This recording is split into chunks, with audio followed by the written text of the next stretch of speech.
저는 강북성전을 섬기고 있는 이종규 목사입니다. 방금 전에 제가 이렇게 기도하고 있는데 뒤에 그 헌금위원 권사님들이 나보고 목사님 지금 나가야 돼요 저한테 물어보더라고요. 그래서 나도 처음이에요. 잘 모르겠어요. 우리 하늘비전교회가 이렇게 태동에서 크게 성장했던 보문동에서 제가 지금 현재 우리 성도님들과 함께 같이 열심히 목회하고 있습니다. 그래서 우리는 특별하게 할 일이 그 어르신들이니까 특별히 다른 어떤 프로그램을 할 수가 없어서 엄마 기도회 합니다. 그래서 엄마들은 다 나와서 기도하자. 그래서 엄마 기도회를 합니다. 어머니들 기도하고 많이 하고 계십니까? 엄마 기도 진짜 많이 해? 엄마 나 위해 기도해? 여러분 자녀들이 그렇게 물어볼 거예요. 아마 영원히 물어볼 수도 있어요. 엄마 진짜 기도해? 진짜 기도하셔야 합니다. 이 험악한 세대에 진짜 기도 많이 하셔야 될 줄로 믿습니다. 저희는 그 강북성전에는 어르신들이 많아서 이렇게 88세 되신 어르신이 뭐 제일 연세가 아직 많으세요. 그러니까 아직 그 위에까지는 아직 내년에 돼봐야 이제 89세가 되시는데 식당 당번하십니다. 식당 당번하신다고. 혹시 여러분 80 넘으셨는데 식사 당번 하신 분 계세요? 식사 당번. 그러니까 하실 수 있으니까 감사하게 하시는 겁니다. 걸어 나올 수 있으니까 내가 지금 그릇을 들고 다닐 수 있는 힘이 있으니까 하나님 앞에 봉사하시는 거지요. 너무 감사하죠? 여러분들도 날마다 주님께서 맡기신 일에 대해서 날마다 이렇게 주저하지 말고 헌신하고 봉사하시기를 소망합니다. 오늘날 세상은 참 상식을 뒤엎는 일들이 참 많이 나타나게 됩니다. 너무 흔하게 나타나게 됩니다. 개미와 배짱이 이야기를 여러분 잘 아시죠? 개미가 여름철에 부지런히 일을 해서 겨울을 위해서 준비했어요. 근데 배짱이는 옆에서 맨날 그 그늘에 앉아가지고 그냥 그 기타나 치고 노래나 부르고 그렇게 하다가 겨울이 됐는데 이제는 배짱이가 먹을 게 없으니까 어디 먹을 게 없나 어디 구걸할 데 없나 여기저기 돌아다 보니까 불이 켜져 있어서 가보니까 여름에 자기가 흉보던 그 개미집이었더래요. 그래서 개미님 배가 고파요 먹을 걸 주세요 했더니 개미가 자기 집에 들어오라고 해서 아름답게 겨울을 났다. 참 훈훈한 이야기입니다. 맞죠? 근데 요즘 현대판 개미와 배짱 이야기는 좀 다릅니다. 개미가 무지하게 열심히 일을 했어요. 하여튼 씨가 빠지도록 일을 했어요. 근데 그래서 열심히 일을 하다 보니까 겨울이 됐는데 관절통이 오고 허리에 요통이 오고 디스크가 오고 또 그리고 신경통이 와가지고 겨우 내내 병원 댕기다가 그만 모아놓은 돈을 다 써버렸습니다. 근데 이 배짱이가 문제예요. 배짱이가요 맨날 기타만 띵까띵까 하다가 꽃바람이 날리며 여수 밤바다 그런 노래를 부르더니 어느 날 K-팝 스타인가 아니면 슈퍼스타 K인가 나가가지고 대박을 친 거예요. 그래가지고 음반을 하나 냈는데 그 음반이 얼마나 잘 팔리는지요. 1년에 가만히 앉았어도 수입이 30억씩 올라온대요.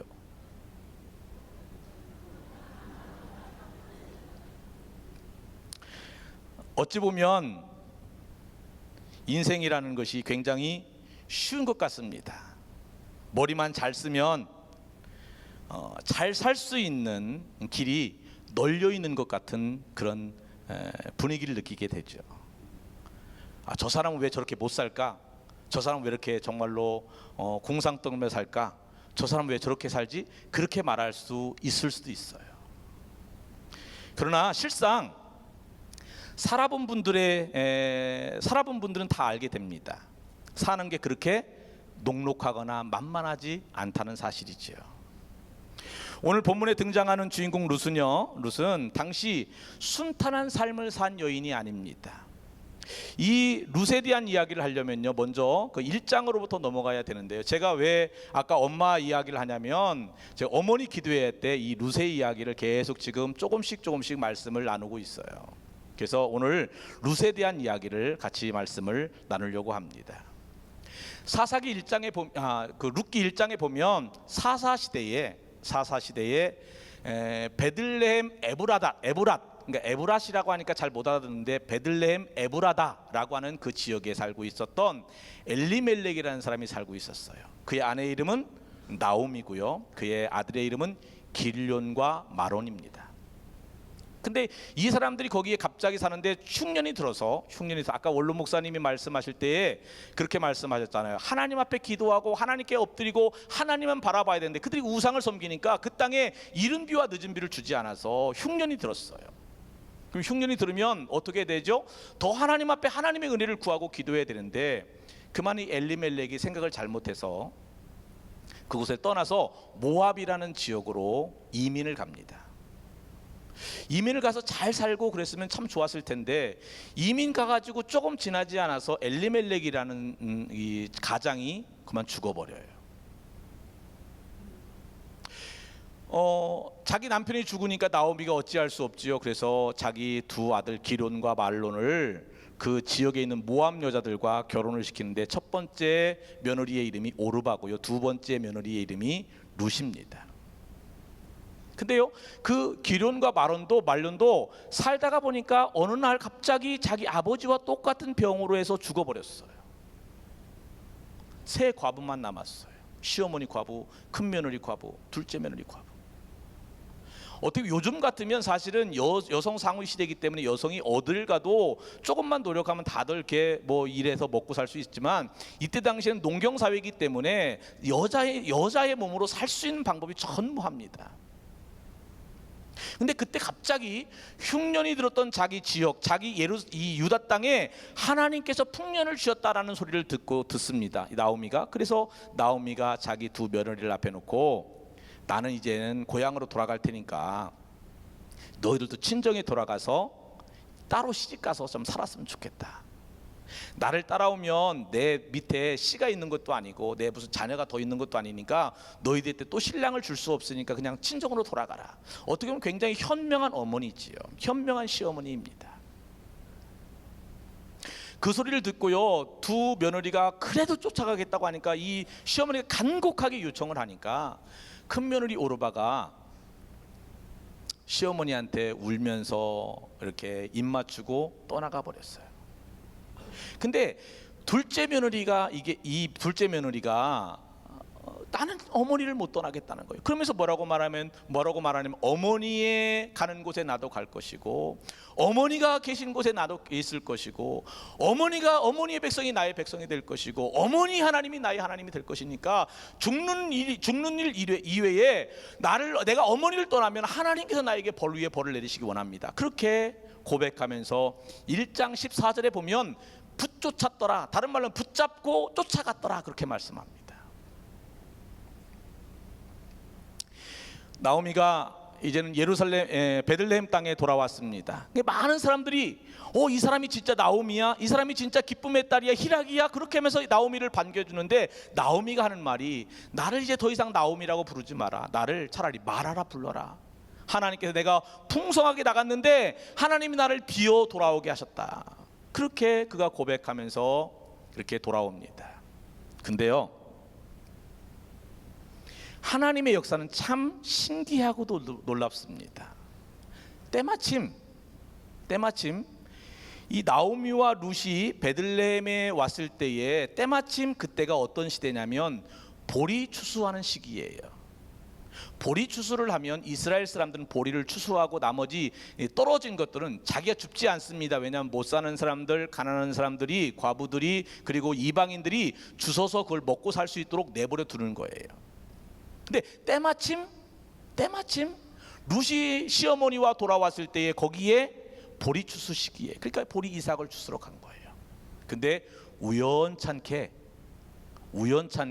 그 밭이 보아스라는 사람의 밭이에요. 근데 때가 맞게 보아스가 자기 밭에 일품꾼들을 보기 위해서 왔어요. 그리고 거기서 룻을 보게 됩니다. 참 우연하지요? 참 때가 맞아 돌아가지요? 하나님의 일은 우연하게 때가 맞아 돌아가게 역사하시는 줄로 믿으시기 바랍니다. 하나님의 우연은 우연이 아니에요. 하나님은 때가 맞아 돌아가게, 때가 맞게 하나님의 톱니바퀴는 정교하게 움직이는 줄로 믿으시기 바랍니다. 우연하게, 때가 맞게. 하나님은 그렇게 룻과 나오미를 인도해 가십니다. 근데요, 나오미의 마음속에 룻이 보아스의 밭에 가서 이렇게 보리삭을 주었다는 소리를 듣자 그 마음속에, 그 머릿속에 갑자기 어떤 생각이 들었냐면, 기업 물을 것이 우리가 있지라고 하면서 기업 물을 자가 생각이 납니다. 기업 물을 자라는 말은요, 원어로 고엘이라고 말합니다. 한번 따라서 해볼까요? 고엘. 여러분 히브리어를 했어요. 자, 대단하십니다. 고엘을 어떻게 아시죠? 고엘, 기업 물을 자이지요. 기업 물을 자에는 세 가지 기업을 물을 수 있습니다. 첫 번째로는 자기 형제나 친척이 종으로 팔려갈 때 그를 대신 사주는 것을 고엘이라고 얘기하죠. 두 번째 고엘은 뭐냐면, 우리 집안의 땅, 내 집에 있는 땅을 팔아먹을 때에 그 친척이 대신 사주는 것을 두 번째 고엘이라고 말합니다. 그 세 번째 고엘은 어떤 고엘이냐면, 우리 집안의 가문의 대가 끊겼어요. 그러면 가문의 대가 끊겼는데 그 가문의 대를 그 친척이 그 집에 있는 과부된 며느리와 같이 결혼해서 아이를 낳아서 그 집에 대신 그로 하여금 양자측으로 해서 그렇게 대를 이어가게 하는 것을 세 번째 기업 물을 것이, 세 번째 고엘이라고 말하죠. 이 나오미는요, 이 두 번째, 세 번째 고엘에 대해서 생각을 합니다. 그리고 보아스를 생각해냈어요. 왜냐하면 보아스는 자기 집안에 고엘, 즉 기업 물자의 우선순위가 있는 사람이에요. 그래서 나오미는요, 룻에게 그렇게 얘기합니다. 이제 오늘은 보리타작이 다 끝났고 아마 그들이 잔치를 하고 거기서 술에 취해서 누워 있을 거야. 그러면 너는 오늘 예쁘게 단장을 하고 저녁에 이렇게 가서 보다가, 그들이 이렇게 흥겹게 노는 걸 보다가 보아스가 어디 누워 있는가를 자세히 보고 보아스가 누우면 조금 지나서 사람들이 다 잠이 들면 그의 발꿈치에 있는 이불을 열고 거기 가서 누워 있어라. 그러면 보아스가 너한테 어떻게 하라고 이야기해 줄 거야. 룻은요, 참 순종의 여인이었어요. 그래서 시어머니가 시킨 그대로 가서 합니다. 그때에 보아스가 깜짝 놀래가지고 자기 발밑에 누가 이렇게 있으니까 얼마나 놀랬겠어요. 누구야? 그랬더니 저 룻입니다. 그랬더니 보아스가 뭐라고 말하냐면, 내가 너를 안다. 내가 너의 정숙함을 알고 내가 너의 현숙함을 알아. 그러면서 내가 너의 기업 물을 짜야지만 나는 서열이 2위야. 첫 번째 기업 물을 짜가 있으니까 너는 조용히 집에 가서 기다리면 내가 모든 일을 다 알아서 할게. 집에 돌아가. 그때에 보아스가 룻이 돌아갈 때에요, 거기다가 손에다가 이렇게 자리를 피라고 하고 거기다가 보리를 6번 데워서 빈손으로 보내지 않습니다. 저는 오늘 본문의 말씀을 이렇게 읽었는데요, 본문의 말씀이 빈손으로 가지 마라, 그 말씀이에요. 한번 우리 따라서 해볼까요? 빈손으로 보내지 아니하시는 하나님. 하나님은 우리를 향하여서 빈손으로 집에 가기를 원하지 않습니다. 하나님은 오늘도 우리를 향하여서 너는 빈손으로 집에 가지 마라. 너는 빈손으로 하나님께 보이지 마라. 너는 빈손으로 따로 너 정말로 억울한 마음으로 집에 가지 말라. 우리에게 그렇게 말씀하고 계십니다. 빈손으로 돌아가지 않기 위해서는 어떤 것이 필요할까요? 첫 번째 대상이 바로 정해져야 합니다. 따라합시다. 대상을 바로 정하라. 대상을 바로 정하라. 룻은요, 과부라고 해서 이 사람 저 사람 여기 기웃 저기 기웃 하지 않습니다. 룻은요, 고엘의 대상인 보아스를 바라보고 그에게 집중하기 시작합니다. 특별히 나오미도 보아스에게 집중하고 이 룻도 보아스에게 집중하기 시작합니다. 한 사람만 정하는 거예요. 한 사람만 바라보는 거예요. 제가 예전에 보았던 영화 중에 주유수 습격 사건이라는 그 영화가 있었어요. 거기에 제가 좀 큰 제 마음속에 아주 이렇게 참 저 대사는 꼭 외워야 되겠다라고 말한 데다가 무대뽀라는 사람이 하나 나오는데 그 사람이 이게 싸움으로 나가면 아무도 옆에 얼씬을 안 해. 왜냐하면 그 사람은 한 사람만 패. 나는 한 놈만 패. 그래서 막 그 사람이 도망가면서 뭐라고 말하냐면, 야, 왜 자꾸 너는 나만 쫓아와? 원래 나는 한 놈만 패. 그래서 계속 걔만 쫓아가 패는 거예요. 그래서 저게 정답이구나. 여러분, 한 사람만 팬다고 하는 그 사람의 그 말 속에 저는 거기서 하나님의 음성처럼 나는 주님만 믿어. 나는 주님만 의지할 거야. 나는 주님에게만 오래 날 거야. 주님만 믿으시고 주님 앞에만 엎드리고 주님께만 기도하고. 할렐루야. 대상을 바로 정해야 합니다. 이 사람 저 사람에게 함부로 기대 걸 필요 없어요. 사람에게는 도와줄 능력이 없어요. 하나님에게만 엎드려 기도해야 합니다. 여기 기웃 저기 기웃 할 필요도 없습니다. 왜냐하면 그 사람은 나를 조롱할 뿐이지 나를 도와줄 자가 아니에요. 나를 도와줄 자는 인생이 아니라 하나님밖에 없음을 믿으시기 바랍니다. 매일 열심히 이삭을 줍고 성실히 살아왔던 이 룻을 보면서 보아스는 그렇게 말하면 11절에 그렇게 말합니다. 나의 성읍 백성이 다 네가 성실한 걸 안다. 그렇게 고백하는 장면을 11절에서 보게 됩니다. 하나님도 마찬가지입니다. 주어진 삶의 자리에서 그 삶의 무게가 무겁고 힘들지만 묵묵히 견디면서 하나님 앞에 기도하고 한 걸음 또 한 걸음 나가다 보면 사명에 헌신하면서 하나님 앞에 무겁고 힘겹지만 그럼에도 불구하고 기도하며 하나님 앞에 매달려 엎드려 하는 걸음 한 걸음 나가다 보면 우리 하나님께서 그의 인생을 알아주시고 그를 지켜주시고 그를 보시고 그를 인도하시고 역사하실 줄로 믿습니다. 왜 예수님이 나의 기업물을 짜이시기, 왜 예수님은요 나의 기업물을 짜임을 온전히 믿으시기 바랍니다. 죄로 인하여서 빼앗긴 자유, 또 영적인 어떤 가난함에서 자유케 하시고 부유케 하신 분은 예수밖에 없음을 믿으시기를 주님으로 축원합니다. 예수님을 확실히 나의 믿음의 대상으로 여기시기를 주님으로 축원합니다. 예수님께 모든 걸 걸고 내놓고 엎드려 기도하면 그 하나님께서 교회를 돌봐주시고 여러분 우리의 인생을 돌봐주시고 우리의 직장과 사업장을 돌봐주시고 우리의 가정을 돌봐주시고 우리 자녀손들을 돌봐주실 줄로 믿습니다. 아멘. 제가 이렇게 아까 조금 이렇게 설명을 좀 오래 하다 보니까 시간이 많이 갔어요. 금방 갈 것입니다. 여러분 집중하셔야 됩니다. 내가 무슨 소리 들었는지 모를 수도 있고 금방 끝날 수 있어요. 두 번째 우리가 빈손으로 돌아가지 않으려면 첫 번째 대상을 바로 정해야 되고 두 번째가 뭐냐면요 자격이 있어야 합니다. 따라합시다. 자격이 있어야 한다. 자격이 있어야 한다. 새벽에 룻은요 그때까지 보아스가 제공한 따뜻한 잠자리에서 이불을 덮고 안전하게 거합니다. 밤중에 돌아가면 혹시 위험할까봐 보아스는 새벽에 가라 그렇게 하면서 그를 이렇게 안돈시킵니다. 그동안 집에선 나오미가 철야기도 합니다. 새벽에 문을 두드리고 돌아옵니다. 16절 말씀 같이 한번 읽어볼게요. 16절 말씀 16절 시작. 룻이 시어머니에게 가니 그가 이르되 내 딸아 어떻게 되었느냐. 아멘. 거기까지요. 내 딸아 어떻게 되었느냐. 보세요. 거기 내 딸아 할 때 거기다 가로치고 이라고 써 있을 거예요. 보이세요? 근데 그 2번을 밑에 내려가서 한번 보시기 바랍니다. 거기 뭐라고 써 있죠? 너는 누구냐? 제가 좀 유식한 말로 해볼게요. Who are you? 너는 누구냐? 원어예요. 원어는 그렇게 써 있어요. Who are you? 너는 누구냐? 제가 이 말씀을 읽다가 깜짝 놀랐어요. 아니 며느리한테 야 딸아 어떻게 되냐, 딸아 너는 누구냐 이렇게 물어보는 거예요.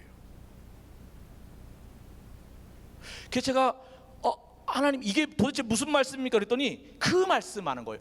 너는 보아스에게 갈 때에 네가 과부로 갔는데 네가 아직도 과부냐 아니면 시집갈 새 신부의 자격을 가지고 나에게 왔느냐 그렇게 물어보고 계시는 거예요. 너는 여전히 과부로 나에게 돌아왔느냐 아니면 시집갈 새 신부의 자격을 가지고 나에게 돌아왔느냐. 여러분은 어떻습니까? 오늘 저는 여러분에게 묻고 싶은 말이 있습니다. 여러분은 지치고 좌절하고 낭망한 그 모습을 가지고 예배에 나오셨다가 돌아갈 때에 어떤 모습을 가지고 돌아가기를 원하십니까? 또다시 지친 몸, 또 두려운 몸, 또 좌절한 마음, 낭망한 마음을 다시 들쳐업고 또다시 그걸 가지고 돌아가기를 원하십니까? 아니면 주님에게 새로운 약속을 받고 새로운 은혜 받고 새롭게 하나님 앞에 감사할 마음을 가지고 새롭게 정말로 세상을 살아갈 힘과 용기를 얻고 그렇게 돌아가기를 원하십니까? 예수의 백성이 되어서 돌아가기를 원하십니까? 예수님이 나와 오늘도 동행하시는 거야, 예수님이 나와 오늘 이번 한 주간 나와 함께 하실 거야 라는 그런 자신감을 가지고 돌아가십니까? 아니면 여전히 과부입니까? 여전히 혼자입니까?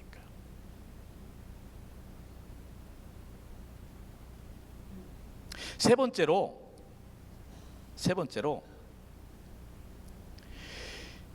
하나님은 우리를 빈손으로 보내지 않으신다는 것이지요. 17절 말씀 보겠습니다. 17절 우리 같이 한번 읽어보겠습니다. 시작. 이르되 그가 내게 이르기를 빈손으로 내 시어머니에게 가지 말라. 답시다. 빈손으로 내 시어머니에게 가지 말라. 돌아갈 때 빈손으로 가지 말래요. 그러면서 보리를 6번 데워줍니다. 여러분 잘 생각해 보세요. 나오미가 모압에서 베들레헴에 돌아왔을 때에 그의 고백이 뭐였냐면, 내가 풍성하게 이 베들레헴 땅에서 모압으로 떠났는데 하나님이 나로 비어 돌아오게 하셨다. 빈손으로 돌아오게 하셨다. 그런데 빈손으로 돌아왔던 나오미에게 과부된 자기의 며느리가 빈손으로 오지 않고 한 주머니에 이 머리에 그 가득 보리를 이고 자기 시어머니에게 돌아오는 것이죠.